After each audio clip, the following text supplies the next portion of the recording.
মানুষের মন বোঝা খুবই কঠিন। আপনি তার ভালো করলে আপনি ভালো, আপনি যদি তার খারাপ করেন সেকেন্ডের মধ্যে চোখ পাল্টাতে একটু দ্বিধাবোধ করবে না, তখন আপনি হয়ে যাবেন তার কাছে সব থেকে খারাপ।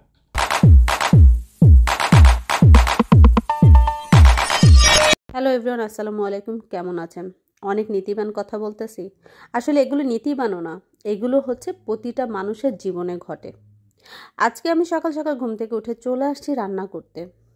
আজকে আমি রান্না করব ইলিশ মাছ, রান্না করব রুই মাছ। আর আমাদের এখানে ইলিশ মাছ, রুই মাছ এগুলো ছাড়া তো আর কিছুই পাওয়া যায় না, এই কারণেই এগুলোই বেশিরভাগ খাওয়া হয়। অবশ্য বাংলাদেশের মতো এত স্বাদ আমাদের আসে না, কারণ হচ্ছে বাংলাদেশের মাছগুলোর স্বাদই আলাদা থাকে, দ্বিতীয়ত তাজা মাছ থাকে, এর জন্য খেতেও মজা। আর এখানে মাছ তো ফ্রোজেন থাকে, এর জন্য এতটা খেতে ভালো লাগে না। আমি কিন্তু সবসময় মিস করি যে কবে আমি বাংলাদেশে যাব, কবে আমার বাংলার মাটিতে পাড়া দিব, কবে আমি বাংলাদেশে যে তাজা মাছ, তাজা লাফাচ্ছে এরকম মাছ পুকুর থেকে ধরে আনা, তারপর হচ্ছে বাজার থেকে কিনে আনা, কিন্তু তাজা মাছ, যেটাই হোক তাজা মাছ আমি খাবো। এখানে আসার আগে না অনেক কিছু ভাবতাম, জানেন, ভাবতাম কি যে ইটালি গেলে মনে খুব মজার মজার খাবার খেতে পারবো। ইটালি গেলে মনে হয় মানে ওদের খাবারগুলো এত সুস্বাদু দেখায় টিভিতে, বা আমার হাজব্যান্ড ইটালিতে থাকে যেহেতু, ও আমাকে যখন দেখাইতো পিৎজা পাস্তা এগুলো, কিন্তু ওগুলো যে শুধু ক্ষণিকের জন্য মজা সেটা কখনোই বুঝতাম না। ওই যে দূরে থাকলে কিন্তু মানুষ অনেক কিছুই চিন্তা করে, যারা কাছে থাকে তারাই বোঝে যে সিচুয়েশনটা কেমন। আমি আমার হাজব্যান্ডকে প্রায় বলতাম যে তুমি মজার মজার খাবার খাও তাই না আমাদের রেখে, তখন বলে যে আরে আরে আমাকে তো সবসময় আশকার মা বলেই ডাকে, তো আশকার মা এখানে খাবার এতটা মজা না। হ্যাঁ, তুমি পিৎজা পাস্তা এগুলো খুবই মজা বলতে পারো, কিন্তু বাংলাদেশের মতো স্বাদ এখানে আসলে কখনোই পাবা না। সো বাংলাদেশে যা খাবার খেয়ে আসো, আমাকে সবসময় কথাটা বলতো। আসলেই সেই জিনিসটাই, আমাদের বাংলাদেশের সুস্বাদু খাবারগুলো এখানে আপনারা কখনোই পাবেন না।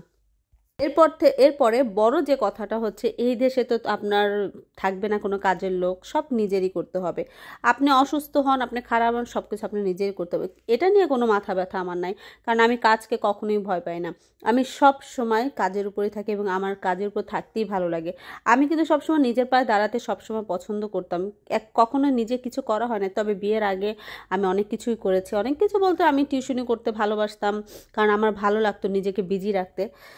যাই হোক, পিছনের কথা নাই বললাম, সামনের কথাই বলি। যাই হোক, আজকে আমি রান্না করব ফুলকপি দিয়ে মাছ খেতে কার কার ভালো লাগে জানি না, অবশ্যই বলবেন। আমার কিন্তু ফুলকপি দিয়ে মাছ খেতে খুবই পছন্দ।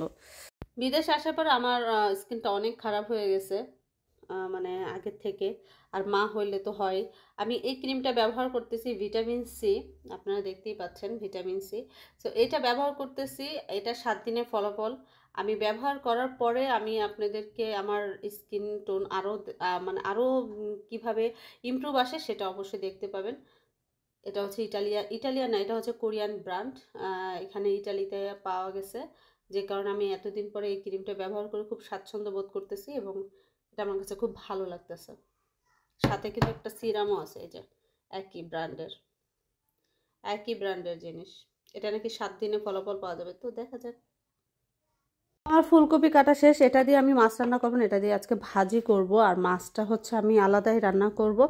তো সকালবেলা আমাদের যেসব কাজ থাকে, রান্না বান্না হচ্ছে খাওয়া দাওয়ার কাজটা বেশি থাকে, কি রান্না করব।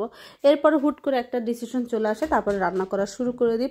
আর যখন রান্না করি তখন কিন্তু আস্তে আস্তে মাথা আসতে থাকে আর কি রান্না করব। এটা হয়তোবা সব মেয়েদের বেলায় ঘটে, কারণ রান্না যে কি করব এটা যে কত একটা প্যারা সেটা বলে বোঝানো যাবে না। তো আমার মাছ হয়ে গেছে, আর আমার মেয়ে খেতে যাচ্ছিল হচ্ছে এখানে স্প্রিং অনিয়নগুলোরে আমি ভাজতেছি, এবং সাথে হচ্ছে সামুদ্রিক কিছু মাছ আছে, এগুলোরে এগুলোরে মিক্সড ফ্রিত্তি বলে, খুব মজা লাগে খেতে। এখন আমরা এগুলো খাবো। সব ভালো থাকবেন, সবাই দোয়া করবেন আমার জন্য।